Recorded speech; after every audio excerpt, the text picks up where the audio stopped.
हिंदी हमारी राष्ट्रभाषा है, बावजूद इसके ना तो हमें शुद्ध हिंदी बोलनी आती है और ना ही लिखनी। और आज भी अगर कहीं शुद्ध हिंदी लिखी हो तो उसे समझने के लिए हमें गूगल का सहारा लेना पड़ता है। मतलब धिक्कार है हम पर। और सही बताएं, हम लोगों ने कभी हिंदी को सीरियसली लिया ही नहीं, क्योंकि पास होने के लिए जितना जुगाड़ बैठा जा सकता था वो हम पहले ही कर लेते थे। सबसे पहले जीवन परिचय की 5 लाइनें ये याद कर लो जो किसी भी लेखक या कवि में फिट बैठती थी।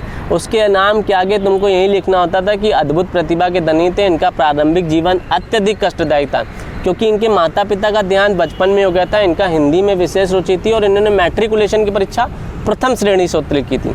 मतलब तुम्हारे 5 नंबर यहाँ पक्के। कभी कोई भी हो, उसके माता पिता का मरना जैसे निश्चित था। और उसके बाद संदर्भ सहित व्याख्या, जिसमें प्रस्तुत पंक्तियाँ हमारी पाठ्य पुस्तक, अपनी पुस्तक का नाम लिखो और ऊपर गद्यांश हो या पद्यांश।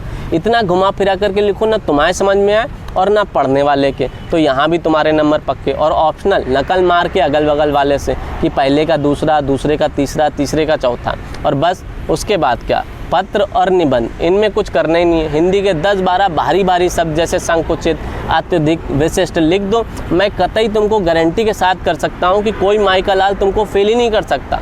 पास होने के लिए इतना करना होता था बस। और देखो हम इससे पास भी हो गए। लेकिन आज भी अगर जितने लोग ग्रेजुएशन पास हैं उनसे आज से ज्ञात तक लिखना या सुनाने को बोल दिया तो मैं गारंटी के साथ कह सकता हूँ कि 65% लोग कक्षा 2 के बच्चों को मुंह दिखाने के लायक नहीं रहेंगे। और यही हकीकत है हिंदी की।